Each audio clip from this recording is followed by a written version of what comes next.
Salut les amis, aujourd'hui je vais vous montrer comment créer un train d'engrenage sur SolidWorks comme cela. Et en plus, je vais vous montrer comment faire ce genre de simulation. Si vous êtes débutant avec le logiciel, ne vous inquiétez pas, je vais vous guider étape par étape pour que vous puissiez suivre facilement. Alors, allons-y. Avant cela, n'oubliez pas de vous abonner à la chaîne et de cliquer sur le bouton de l'icône de notification pour recevoir toutes les prochaines nouvelles vidéos. Tout d'abord, ouvrir SolidWorks et cliquer sur icône nouveau. Donc là, on va choisir assemblage. OK. Alors, donc on va pas créer une esquisse comme d'habitude. C'est-à-dire, on va cliquer sur l'onglet bibliothèque. Ok, je clique là sur bibliothèque de conception et je clique sur Toolbox. Normalement, vous verrez activation Toolbox. Vous cliquez sur activation si vous êtes la première fois utiliser ce genre de Toolbox. Ok. Donc, vous verrez qu'il y a plusieurs normes internationales en inch, en métrique. C'est les normes australiennes, british, canadiennes, normes européennes. Ok. Mais avant cela, avant d'entamer l'étape d'extraire le pignon du toolbox, on va créer une esquisse de deux cercles. Alors, je clique sur esquisse. Ok, cercle. Je vais choisir le plan de face. Le premier cercle avec les diamètres primitifs des deux diamètres. Ok, des deux pignons. Cotation intelligente. Je vais choisir par exemple là c'est 100 et là c'est normalement 50. Ok. Je clique sur échappe. Alors je clique le premier cercle, contrôle le deuxième cercle et rendre tangente. Ok. Je clique sur le point centre du premier cercle, contrôle aussi du clavier, le deuxième point, et je clique sur rendre horizontal. Donc, on voit que l'esquisse est totalement contrainte. Ok, je clique sur la valider. Maintenant, je passe sur l'étape du toolbox. Je clique sur le toolbox, ISO, transmission de puissance, engrenage. Maintenant, je vais choisir une roue droite cylindrique dans cet exemple. Si vous voulez utiliser d'autres types d'engrenages, par exemple crémaillère, engrenage denture interne, n'hésitez pas à me le dire dans les commentaires. Alors là, le premier, c'est-à-dire drag and drop. Vous cliquez et vous faire sortir là. Et vous le détachez. Alors là, dans les propriétés du pignon, donc je vais choisir comme module 2. Ok. Nombre de dents, c'est 50. Ok. Pour qu'il mette le diamètre primitif de 100. Ok. Angle de pression, 14. Il y en a deux choix, 14,5 ou bien 20. Ok. C'est là, angle de pression.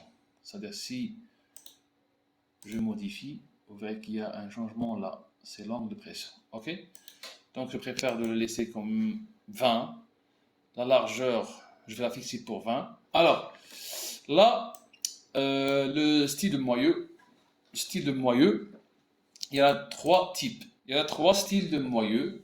Le style A, B, un des côtés, c'est-à-dire un arbre l'un des côtés, et les deux côtés. Ok.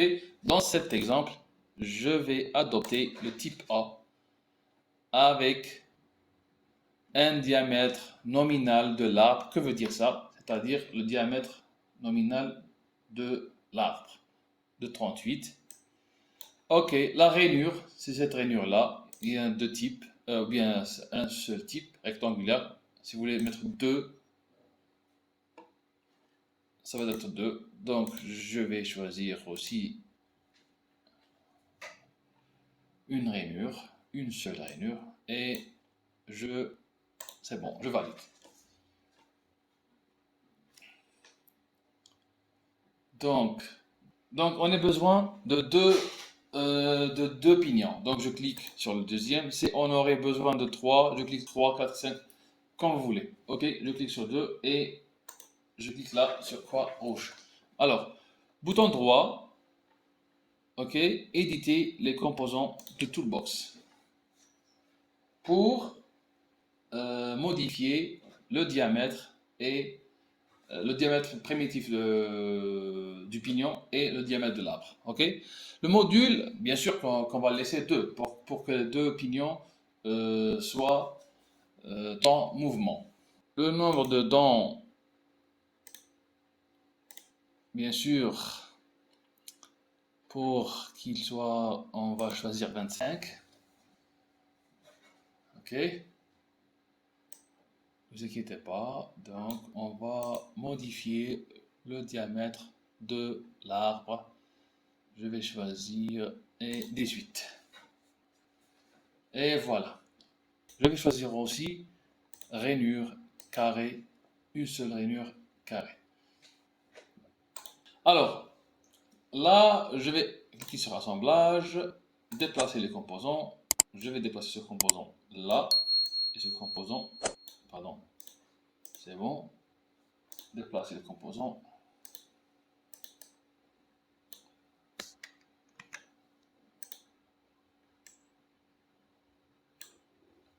Parce que le premier composant est fixe, il ne peut pas être déplacé. Qu'est-ce qu'on fait? Bouton droit, libérer, déplacer le composant, il va être déplacé. Ok, c'est bon. Si vous voulez faire la rotation du composant, et voilà. Même vous pouvez le faire avec bouton droit, rotation. Très bien. Donc, plan de face, normal A. Avec le bouton droit, on peut faire la rotation. On clique sur contrainte. Cette face du pignon avec le plan de face coaxial, par exemple coïncident, et très bien. Idem pour le deuxième, pardon. Si vous faites la même erreur, vous pouvez désélectionner, supprimer, ou bien vous pouvez mettre échappe et rechoisir contrainte. Cette face avec le plan de face, très bien. Pardon.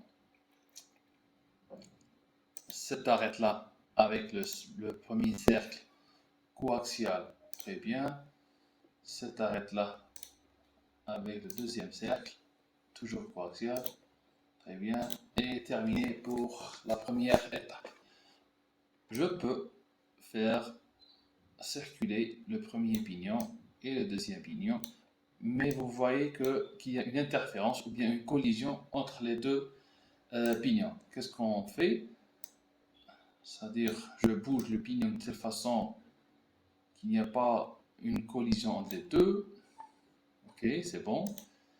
Et pour voir le mouvement des deux pignons manuellement, on clique sur déplacer le composant dynamique structurelle. Je clique là, hop.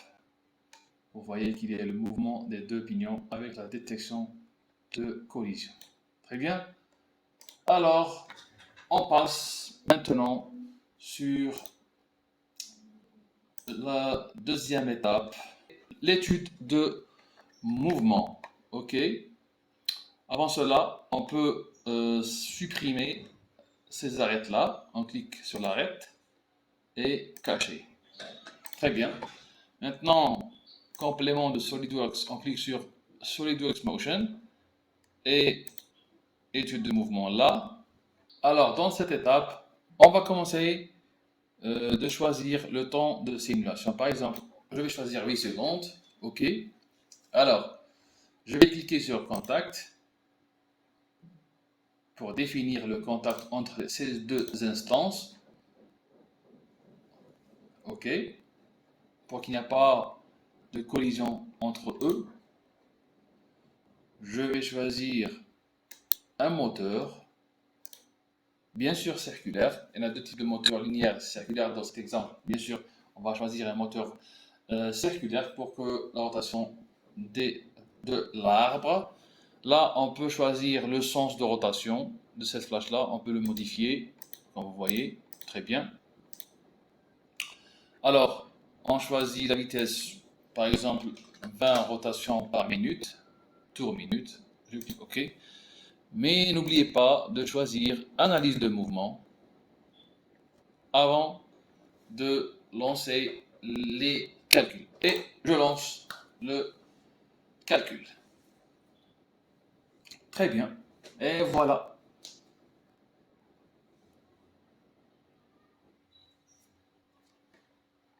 Donc, on peut modifier le...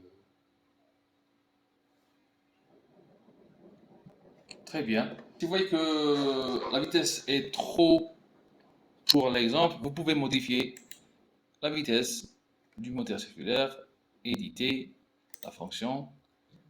À titre d'exemple, je vais choisir 3, bien sûr. Très bien. Je relance le calcul.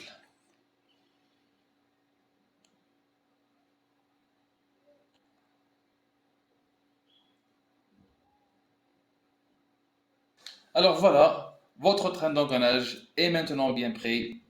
J'espère que cette vidéo vous a été utile et que vous avez appris quelque chose de nouveau sur SolidWorks. N'hésitez pas à me poser des questions sur les commentaires ou à partager vos propres projets de conception, bien sûr dans les commentaires aussi. Et à bientôt. Ciao, ciao.